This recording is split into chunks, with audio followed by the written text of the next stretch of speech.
Corona की दूसरी लहर की रफ्तार भले ही कम हो गई हो, लेकिन इसी के साथ तीसरी लहर की दस्तक भी सुनाई देने लगी है। कोरोना महामारी की तीसरी लहर 2 से 3 सप्ताह बाद आ सकती है और इसके पीछे जिम्मेदार न तो किसी राज्य का चुनाव होगा और न ही किसी राज्य में रैली। इसके जिम्मेदार सिर्फ और सिर्फ होगी भीड़। भारतीय आयुर्विज्ञान अनुसंधान परिषद के मुख्य संक्रामक रोग विशेषज्ञ डॉक्टर समिरन पांडा ने ये आशंका जताते हुए कहा कि अगस्त से देश में कोरोना की तीसरी लहर दिखाई दे सकती है। उनके आकलन के आधार पर जो जानकारी सामने आई है वो डराने वाली है। आने वाली इस तीसरी लहर में करीब 50% मामले हर रोज बढ़ सकते हैं।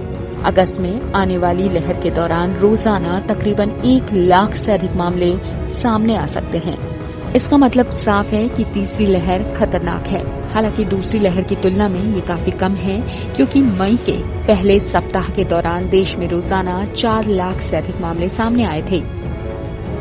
मौजूदा स्थिति को देखें तो औसतन 40 से 45 हजार मामले रोजाना सामने आ रहे हैं और इसी के हिसाब से विशेषज्ञों ने तीसरी लहर में कोरोना के नए मामलों में 50% बढ़ोतरी का अनुमान जताया है। अब आपको बताते हैं कि पहली और दूसरी लहर के दौरान कोरोना ने अपने पैर पसारने में कितना वक्त लिया। इसे हम जरा आंकड़ों के जरिए समझने की कोशिश करते हैं। महामारी की पहली लहर के दौरान मामले 2 जून 2020 को 8,000 थे, जो कि 17 सितंबर 2020 को बढ़कर 97,000 हो गए। यानी 8,000 से 97,000 तक पहुंचने में कोरोना को 108 दिन का वक्त लगा। अब बात दूसरी लहर की।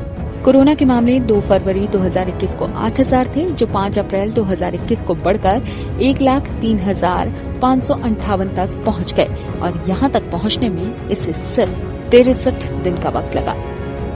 मतलब साफ है, दूसरी लहर में कोरोना ने अपने पैर पसारने में पहली लहर के मुकाबले कम वक्त लिया।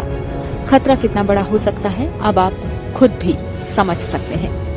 डॉक्टर पांडा के मुताबिक राज्य में विधानसभा चुनाव और कोविड सतर्कता नियमों का उल्लंघन दूसरी लहर की प्रमुख वजह था। इस बार भी लोगों का बेपरवाह होना, इस तरह अनियंत्रित होकर घूमना, बिना मास्क रहना, टीकाकरण पूरा होने से पहले सब कुछ खोलने की आजादी तीसरी लहर के प्रमुख कारण बन सकते हैं।